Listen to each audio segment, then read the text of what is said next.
ಆ ದಂಪತಿಗಳು ತುಂಬಾ ಎಜುಕೇಟೆಡ್ ಆಗಿದ್ರು, ಹೇಳ್ಕೊಳ್ಳೋಕೆ ಒಂದು ಒಳ್ಳೆ ಕೆಲಸ ಕೂಡ ಮಾಡ್ಕೊಂಡಿದ್ರು, ಕೈ ತುಂಬಾ ಸಂಬಳ, ಎಲ್ಲವೂ ಚೆನ್ನಾಗಿತ್ತು. ಆದರೆ ಗಂಡನಿಗೆ ಅದೊಂದು ಚಿಕ್ಕ ವಿಷಯಕ್ಕೆ ಈಗೋ ಹರ್ಟ್ ಆಯ್ತು ನೋಡಿ. ನಾನು ಬೇಡ ಅಂದ್ರು ನನ್ನ ಮಾತು ಮೀರಿದ್ಲು ಅಂತ ಕೋಪಕ್ಕೆ ಹೆಂಡತಿಯ ಜೀವವನ್ನೇ ತೆಗೆದಿದ್ದಾನೆ. ಏನದು ಮ್ಯಾಟರ್ ಅಂತ ಕೇಳ್ತೀರಾ? ನೀವೇ ನೋಡಿ.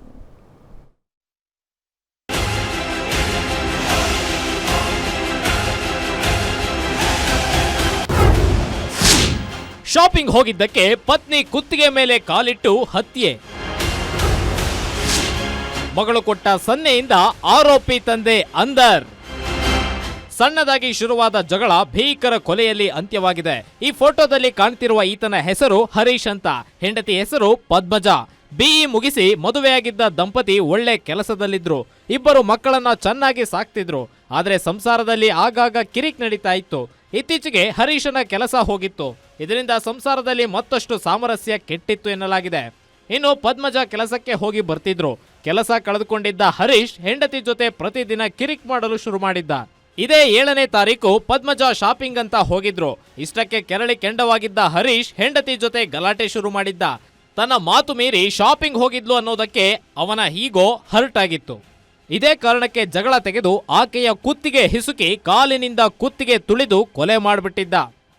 ಈ ಥರ ಒಬ್ರದ್ದು ಅನ್ಯಾಚುರಲ್ ಡೆತ್ ಆಗಿದೆ ಅಂದ್ಕೊಂಡು ಅದು ಹೋಗಿ ಎಲ್ಲ ವಿಚಾರಿಸಿ ಎಲ್ಲ ಗೊತ್ತಾಗತ್ತೆ ಇದು ಕೊಲೆ ಪ್ರಕರಣ ಅಂದ್ಕೊಂಡು ಕೊಲೆ ಪ್ರಕರಣ ದಾಖಲಿಸ್ಕೊಂಡಿದ್ದೀವಿ. ಇವ್ರಿಗೆ ಇಬ್ಬರು ಗಂಡ ಹೆಂಡತಿರು ಇಬ್ಬರು ಬಿ ಮಾಡಿರ್ತಾರೆ. ಯಾರು ಈಗ ತೀರ್ ಹೋಗಿದ್ದಾರೆ ಹೆಂಡತಿ, ಅವರು ಎಲೆಕ್ಟ್ರಾನಿಕ್ಸ್ ಆ್ಯಂಡ್ ಕಮ್ಯುನಿಕೇಷನ್ದಲ್ಲಿ ಇಂಜಿನಿಯರಿಂಗ್ ಮಾಡಿದ್ದಾರೆ. ಮತ್ತು ಅವರು ಗಂಡ ಸಿವಿಲ್ ಇಂಜಿನಿಯರ್.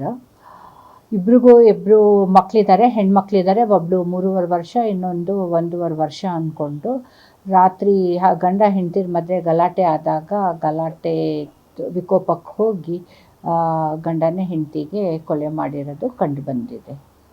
ಮೊದಲಿಗೆ ಬೊಮ್ಮನಹಳ್ಳಿ ಪೊಲೀಸರಿಗೆ 7ನೇ ತಾರೀಕು ನ್ಯಾಚುರಲ್ ಡೆತ್ ಆಗಿದೆ ಎಂದು ಮಾಹಿತಿ ಬಂದಿತ್ತು. ಪೊಲೀಸರು ಸ್ಥಳಕ್ಕೆ ಹೋಗಿ ಸ್ಥಳೀಯರನ್ನ ವಿಚಾರಿಸಿದ್ರು. ಆಗ ಸ್ಥಳೀಯರು ತಡರಾತ್ರಿ ಗಲಾಟೆ ಆಗಿರೋ ಬಗ್ಗೆ ಹೇಳಿದ್ದಾರೆ.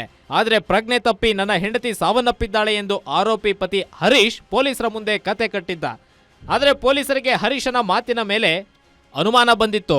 ಗಂಡ ಹೆಂಡತಿ ಜಗಳ ನಡಿಬೇಕಾದ್ರೆ ಮಗಳು ನೋಡಿದ್ಲು. ಬಾಲಕಿ ಪೊಲೀಸರಿಗೆ ನೀಡಿದ ಸನ್ನೆಯಿಂದ ಅವರ ಡೌಟ್ ಇನ್ನೂ ಸ್ಟ್ರಾಂಗ್ ಆಗಿತ್ತು. ಆಗ ಹರೀಶನ ಸರಿಯಾಗಿ ಡ್ರಿಲ್ ಮಾಡಿದ್ದು ಆತ ತಪ್ಪೊಪ್ಪಿಕೊಂಡಿದ್ದಾನೆ. ಮದುವೆ ಆದ ನಂತರ ಅವ್ರು ಬೆಂಗಳೂರು ಇರ್ತಾರೆ. ಬೇಸಿಕಲಿ ಇವರೆಲ್ಲ ಶ್ರೀನಿವಾಸ್ಪುರದವ್ರು ಅಂತ ತಿಳಿದು ಬಂದಿದೆ. ಅದೇ MLC ಬಂದಾಗ ಅಲ್ಲಿ ಹೋಗಿ ಎಲ್ಲ ಮನೆ ಹತ್ರ ಎಲ್ಲ ಯೂಶಲಿ ವಿಚಾರಿಸಿದಾಗ ನಮಗೆ ಇದು ಗೊತ್ತಾಗುತ್ತೆ. ಮತ್ತು ಆ ಮಕ್ಕಳಿಗೆಲ್ಲ ಕೇಳಿದಾಗ ಆ ಮಗು ನಮಗೆ ಸ್ವಲ್ಪ ಕ್ಲೂ ಕೊಡುತ್ತೆ. ಈ ಥರ ರಾತ್ರಿ ಗಲಾಟೆ ಆದಾಗ ತಂದೆ ನಮ್ಮ ತಾಯಿಗೆ ಹೊಡಿತಾ ಇದ್ರು ಅಂದ್ಕೊಂಡು ಆ ಒಂದು ಕ್ಲೂದಲ್ಲಿ ನಾವು ಅಕ್ಕಪಕ್ಕ ವೆರಿಫೈ ಮಾಡಿ ದೆನ್ ಮರ್ಡರ್ ಕೇಸ್ ರಿಜಿಸ್ಟರ್ ಮಾಡ್ಕೊಳ್ತೀವಿ. ಆಮೇಲೆ ಆರೋಪಿಗೂ ಕುಲಂಕುಷವಾಗಿ ವಿಚಾರಿಸಿದಾಗ ಒಂದು ಒಪ್ಕೊಂಡಿರ್ತಾರೆ, ಈ ಥರ ಗಲಾಟೆ ಆದಾಗ ನಾನೇ ಸಾಯಿಸ್ಬಿಟ್ಟೆ ಹೆಂಡತಿಗೆ ಅಂದ್ಕೊಂಡು. ಗಂಡಂದು ಜಾಬ್ ಇರಲಿಲ್ಲ. ಈಗ 10 ದಿನ ಹಿಂದೆ ಎಲ್ಲೋ ಸೇರಿದಾರಂತೆ. ಮತ್ತು ಆಗಾಗ ಕುಡ್ಕೊಂಡು ಬರೋದು ಆ ಥರ ಇಬ್ಬರದಲ್ಲಿ ನಡೀತಾ ಇತ್ತು ಅಂತ ಕಂಡು ಬಂದಿದೆ ಪ್ರಾಥಮಿಕವಾಗಿ. ಸದ್ಯ ಕೊಲೆ ಪ್ರಕರಣ ದಾಖಲಿಸಿಕೊಂಡಿರುವ ಬೊಮ್ಮನಹಳ್ಳಿ ಪೊಲೀಸರು ಆರೋಪಿ ಹರೀಶ್ನನ್ನ ಬಂಧಿಸಿ ಹೆಚ್ಚಿನ ವಿಚಾರಣೆ ನಡೆಸಿದ್ದಾರೆ. ಅದೇನೇ ಹೇಳಿ ಬುದ್ಧಿ ಕೆಟ್ಟು ಹೆಂಡತಿ ಕೊಂದು ತಾನೂ ಜೈಲು ಪಾಲಾಗಿದ್ದಾನೆ. ಆದರೆ ಈತನ ಕುಕೃತ್ಯ ಪಾಪ ಪುಟ್ಟ ಮಕ್ಕಳು ಬೀದಿ ಪಾಲಾಗಿದ್ದು ನಿಜಕ್ಕೂ ದುರಂತ. Ajay Gowda, crime bureau, guarantee news.